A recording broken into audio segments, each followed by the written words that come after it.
The story I'm about to tell is a little difficult for me to talk about for two reasons. One is that the main part took place when I was around 4 or 5 years old, which makes it a little difficult to remember most details surrounding the story, which is part of the reason it's haunted me for 20 years. The other reason is that this story makes me feel really uneasy to even think about, and this might be the only third time I've ever told it in full.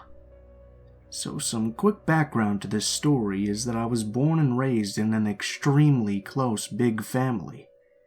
We all lived within about a mile from each other, around a large park in a small Texas town. An unrelated fun fact for those horror fans out there, this park is the present-day location of the majority of the town that dreaded sundown murders. Now, my family was jam-packed full of aunts and uncles, and I'd say I saw them all at least once a week for my entire childhood. I can't stress enough how close we all were growing up, and how trusted they all were, as it plays an important part in this story. This story came up recently between my older brother, my mother, and I, because I opened up about a series of nightmares I've been basically plagued with for as long as I can remember. These nightmares are always very similar, and basically always consist of me as a small child in my childhood home, attempting to escape my house while something horrible chases me. The something is never actually visually seen, but it's more like I sense this massive looming person reaching out at me from the dark, and it always catches me before I can get outside. This usually results in me waking up in a cold sweat. These dreams always seem to center around these very vague yet oddly detailed memories of a babysitter that I once had. Here's where it gets odd. These memories I have are almost like dreams. I very specifically remember the details of what was happening and the feelings I had during, but everything else is just out of reach. That goes for the babysitter herself as well. I remember it was a white female who was middle-aged, but I can't for the life of me recall her face. In my memories, it's like I never really ever got a good look at her. The two specific incidences I remember were not happy ones. The first memory I have is that whenever I would get in trouble, for what I have no memory of, I would be forced to sit outside on the back porch in just shorts and a t-shirt during winter. I remember because I would shiver and sit there quietly, scared complaining would cause more problems. The second memory was even worse to me. The babysitter loved to play this game she made up. She would turn off all the lights in the house and go hide deep in one of the back rooms. I was left in the front room and told that if I wanted food or to watch TV, I had to find her first. I never had any idea where she was hiding, and if I ever found her, she would jump out screaming like a madwoman and chase me. I remember hearing her laughter at my fear. I remember often being so frozen with terror that I would sit on the ground near the front door, too scared to even go try and find her. No matter how long I waited, she would never come out of hiding, no matter how hungry I got. I remember this one time very well. I was so little and scared. I was whimpering as I slowly built up bravery to walk into the back hallway looking for her. My hunger felt deadly at this point, and I needed to find her. I checked bathrooms, bedrooms, closets, and nothing. She was nowhere. I remember standing in my parents' bedroom, just trying to figure out where she could be, when I saw her. She was a dark shape under the big bed, peeking out at me from under the bed skirt. We stared at each other unmoving. I couldn't make out her face, but I knew she was smiling at me like a crazy feral animal under there. I remember her sliding herself along the floor, so fast. I screamed and turned to run as she made it to her feet, and then the memory goes dark. I don't know what happened after that, and that scares me just as much as the memory I do have of the event. I never shared these memories because they seem so distant, and I often wondered if they were even real. One day when I was in my 20s, I mentioned the nightmares to my mother and brother when we were just sitting around talking during one of the weeks where my brother and I were home from college. We would often do this and tell funny stories and remember all of the kids we knew from long before. Then I decided to ask my mom about the babysitter. She seemed confused. She told me she never hired babysitters for either I or my brother. Because of how big and close my family was, and how protective my mom was of us, she never trusted anyone but family to watch us.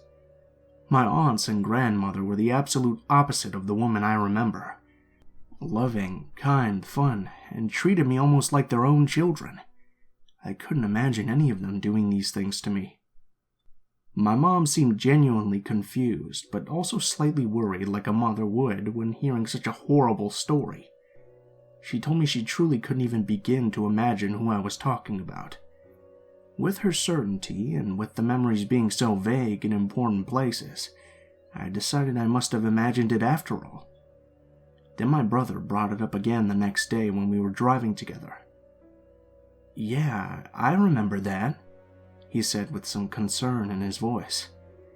"Like, I remember seeing you get taken outside and being forced to sit there, and I thought it was so horrible.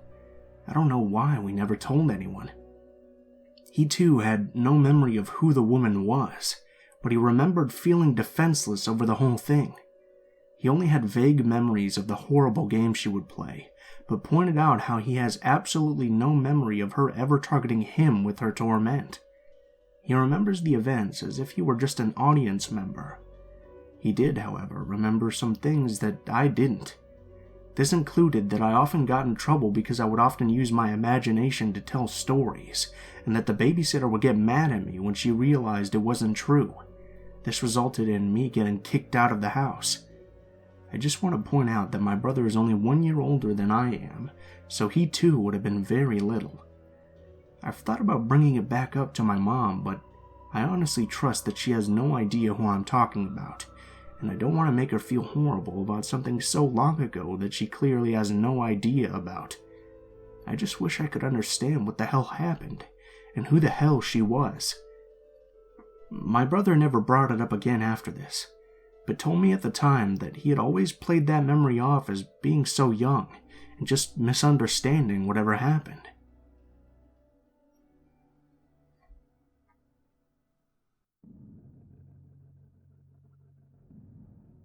I grew up in a small town in the Midwest, where you left your doors unlocked and came home when the streetlights turned on at dusk.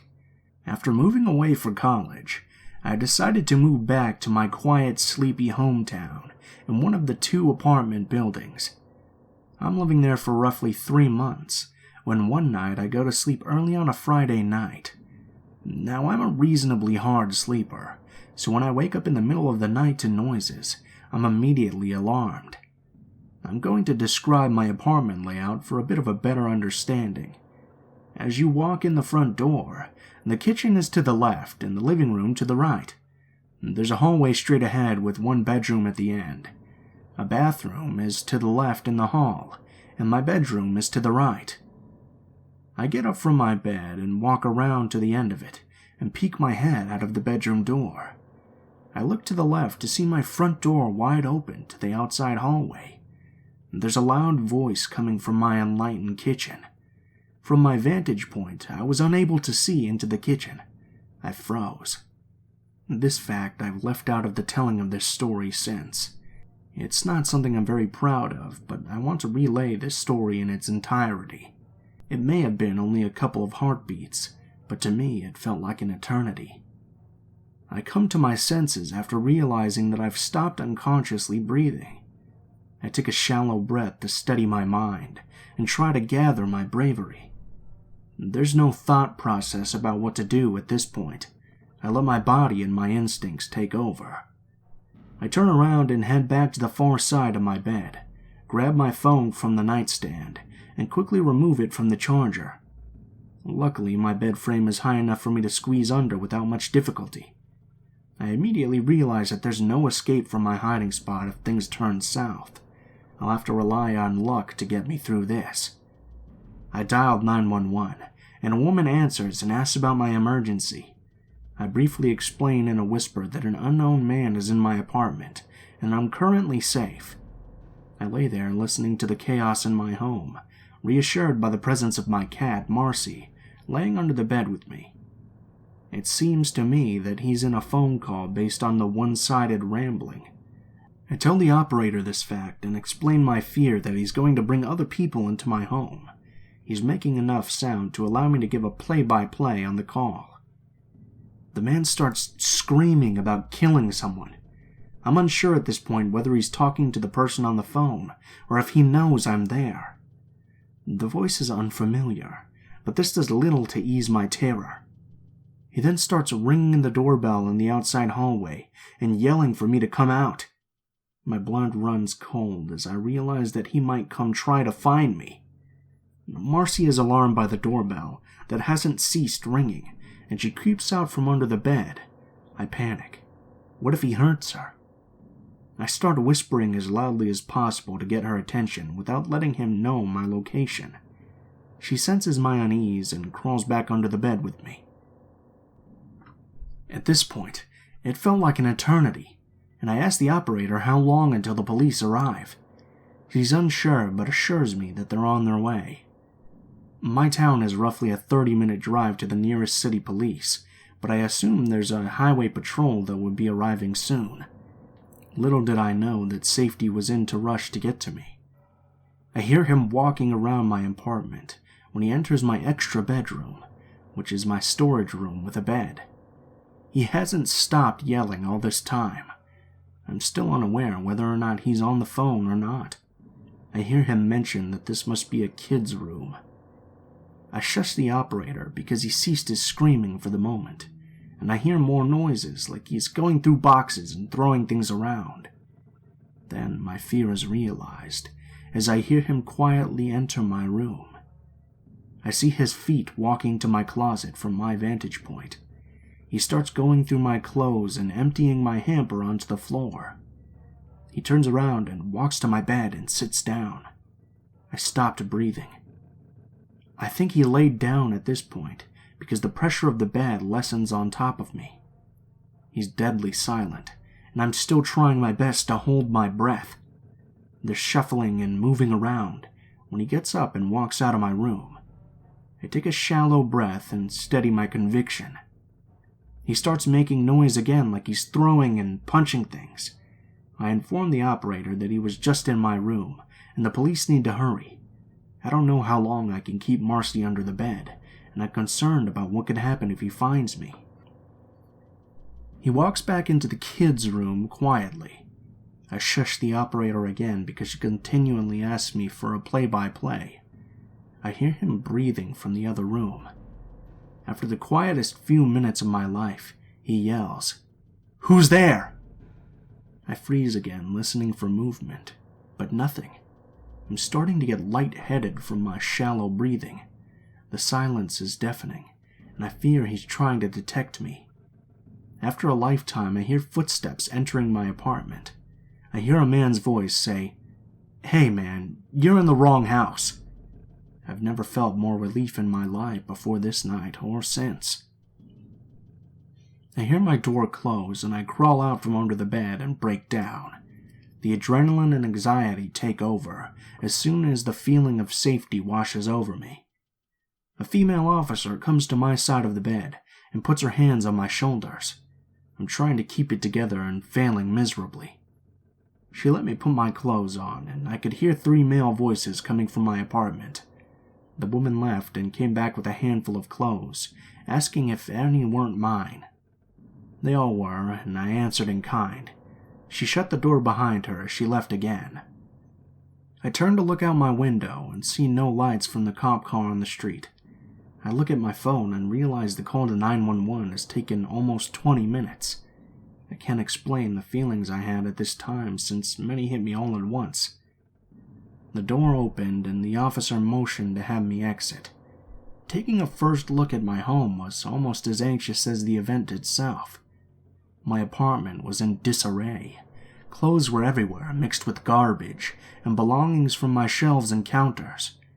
The man had removed items that he intended on taking and placed them in the outside hallway. They told me that they found him on the floor in the second room, completely naked, holding a bottle of lotion. In his vicinity, there was a winter hat with an unknown substance inside. The officer was kind enough to throw that in the garbage bag immediately. They tell me to look and see if any of the clothes in the apartment don't belong to me. I tell them no. This man entered my home completely naked and destroyed it. I noticed that the lid of my garbage can was filled with cat poop. It seems that it had been separated from the rest of the bag. The rest of the garbage was littering the outside hallway. They asked me if I would like to stay here or go somewhere else. Thankfully, my parents lived down the street, and I had an officer drive me there. I explained to my parents what had just happened, and in the next few days I felt like I had to explain the situation to half the town. The ridiculousness of this story catches people's attention and becomes a slight joke. I play along, attempting to be lighthearted, but I'm unable to disassociate from the horror I had faced. Now, I should feel better knowing he's in custody, but the events after the break-in do little to comfort me. An officer shows up with a subpoena to appear in court to testify, but I receive a call for postponement. I just wanted this to be behind me. After a month, I call the phone number on the paper I received and ask when they're rescheduling for, since I hadn't heard anything. The woman informs me that they mailed another and I had not shown up. I asked, where was it sent, since I haven't received a summons? She tells me they sent it to my address, but in the wrong town. How can they not know where I live? The crime happened here. She tells me that he pled guilty and was given 180 days. I was furious. This man would get out in a short 8 weeks for attempting to steal and entering my home. She reassured me that he received another 180 days for a previous bench warrant he had. What justice is there that someone with priors gets a short 3 months for traumatizing a stranger? After his release, I kept track of his location using the sex offender registry. He had relations with a child years prior. It makes his statements about the kid's room even more unsettling. He was arrested yet again for a 4th DUI shortly after his release, and sentenced to 5 years with 2 suspended. I was happy for a while. My nightmares hadn't ended, but the tension I felt during my waking hours lessened. It's been 2 years since this happened, and I've moved 3 times. I don't know if I'll ever be content and happy anywhere, but I'm hoping that's not the case. He was released 6 months after his conviction for some reason or another on parole. He immediately disappeared and fled from his parole officer and sex offender registry. I'm currently planning a cross-country move to try and rest my mind. I'm hoping someday to grow out of these nightmares.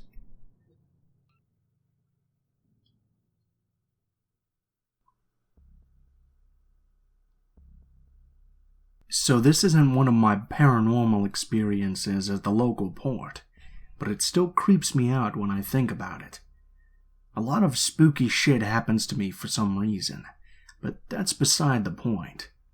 Last year, in 2018, it was a very busy year for me, meaning that I had little or no time to date or meet any girls. Due to my busy schedule, I decided to make a Tinder account. I've never had any experience with such apps or online dating, and I didn't actually plan on meeting up with a random girl to go on a blind date or anything. I just wanted to see what the fuss was all about, and if that shit actually worked. So the app still being something new to me, I matched with this really pretty girl. She seemed short, light-skinned, and had a nice smile. Her account wasn't a catfish or any sort of fake profile. It seemed genuine and legit. Anyway, I'd known that I didn't actually want to hit it off with any girl in this manner, but she was very pretty, so I said, fuck it. I slid into her DMs with a simple hey. A couple hours went by and we got each other's Snapchat users and phone numbers. We exchanged Snapchat photos, so with that said, there was no way that her Tinder account was a fake. I felt better knowing that for some reason. She said that she lived in the city that was about 20 or 30 miles north of mine. I had nothing planned for the next day, and neither did she, so we decided to meet up at our house the next day to mess around. The next day came by, and we planned to meet up at around 10:30 p.m. The neighboring city where she was from was about a 30 to 45-minute drive from my place, so around 10 p.m.-ish, I decided to start driving over. As I'm driving over, I get a phone call from her telling me to instead go over at a later time at around midnight. I didn't mind since I have friends who lived in her city, so I paid them a visit. Meanwhile, I waited for her. 11:45 rolled by and I started to drive to her place. My friends didn't know what I was up to. They just thought I popped in to visit them randomly. So this girl sends me her address, and at first the address that she had sent me led me to this upper-class suburban neighborhood. I reached the address, and it was close to what I would describe as a white mansion. I called her to tell her that I was parked on her driveway, and asked her to come outside so I could assure myself that it was the right place. She said, "I don't see you. Are you sure you followed the directions?" Well, to avoid any more fuck-ups, she just sent me her current location through iMessage. At first, I found it odd, but I followed the directions to the location anyway. So midnight rolled by, and I was on my way to her current location, which was actually kind of far from the address she had originally sent me. As I'm driving, the directions are telling me to drive off the path and into a dirt road surrounded by cornfields. This spooked me a little, because I was now in the middle of nowhere. I was about 10 minutes away from any civilization. Red flags started to trigger in my head, but I ignored them, because there was no way that her account could have been a setup. I had seen her pictures on Snapchat, and you can't Photoshop those as far as I'm aware. So after driving through a dark-ass dirt road through the cornfields, the directions led me to a broken-down old house. It looked uninhabitable. There were no cars outside or in the driveway. The only light I saw on was the porch light. I called this girl to tell her that I was outside. She replies with, "Okay, I'll be right out." On a side note, I'm a pretty big dude and I train every day. I'm not easily intimidated by others, but there are some situations where you're just helpless and have no option but to evade for the fear for your life. So I'm waiting by my car when I see this figure come out the front door. It was dressed like a nun. Black veil, long dress, voodoo charms, and she's holding a fucking voodoo doll on her left hand. I was pretty spooked out, but I thought maybe it was just a prank. I gave it a few seconds for the cameras to pop out. But the person just stood there, and I slowly started to realize that this wasn't a prank, because a few seconds later, I saw another figure in a similar outfit peeking out of a door, starting to make a run towards me with a fucking machete. I don't even bother trying to fight back, because I knew I was probably going to end up gutted or skinned alive by these psychos. I immediately jumped in the car and floored it the fuck out of there. Then I heard a gunshot a few seconds later behind me. I'm in my car screaming prayers with tears in my eyes because I was hoping to drive away with my life. Her number kept calling me as soon as I left. I blocked it, and then another number started to call me. I blocked that as well. I ended up staying over at my friend's house that night. I explained everything that took place, and he wanted to go check it out together with our group of friends, but I was too terrified to even approach that place. I called the police and they went to check it out, but the place was completely abandoned by the time they got there. And they said that the address has been vacant for years, and they simply made a report out of it. The people were never found out. The whole thing was a sick setup to begin with. The girl was planning on luring me so they could do God knows what to me. I deleted my Tinder account. I'm pretty sure it works if you're just looking to get laid or something, but I somehow had the worst luck my first time I ever decided to use it. Don't ever meet a stranger somewhere that isn't public. Shit can always go sideways.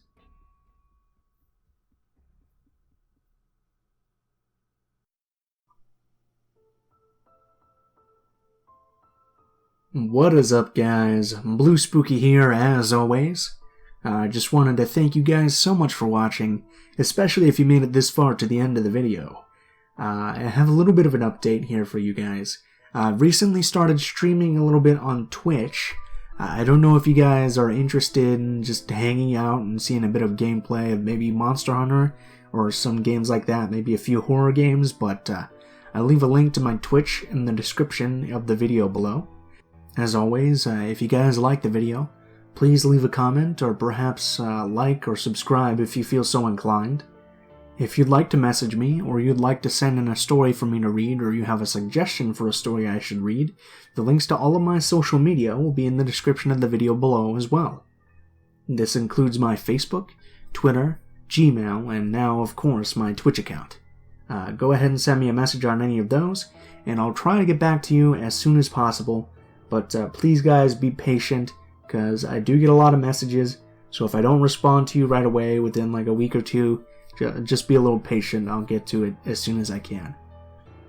If you do decide to send in a story, please be sure to include in the description of the email or message what the name of the story is, what the category of the story is, and how you would like to be credited in the video that the story appears in.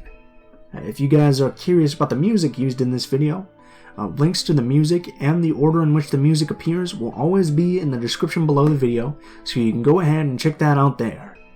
Last but not least, if you guys do enjoy my content, please take a look at my Patreon, and if you feel so inclined, maybe donate like $1 or something. Every little bit helps. It'll never be necessary, but of course, it's always an option if you guys would like to support the channel. Thank you guys so much for watching, and I hope you guys have a wonderful day.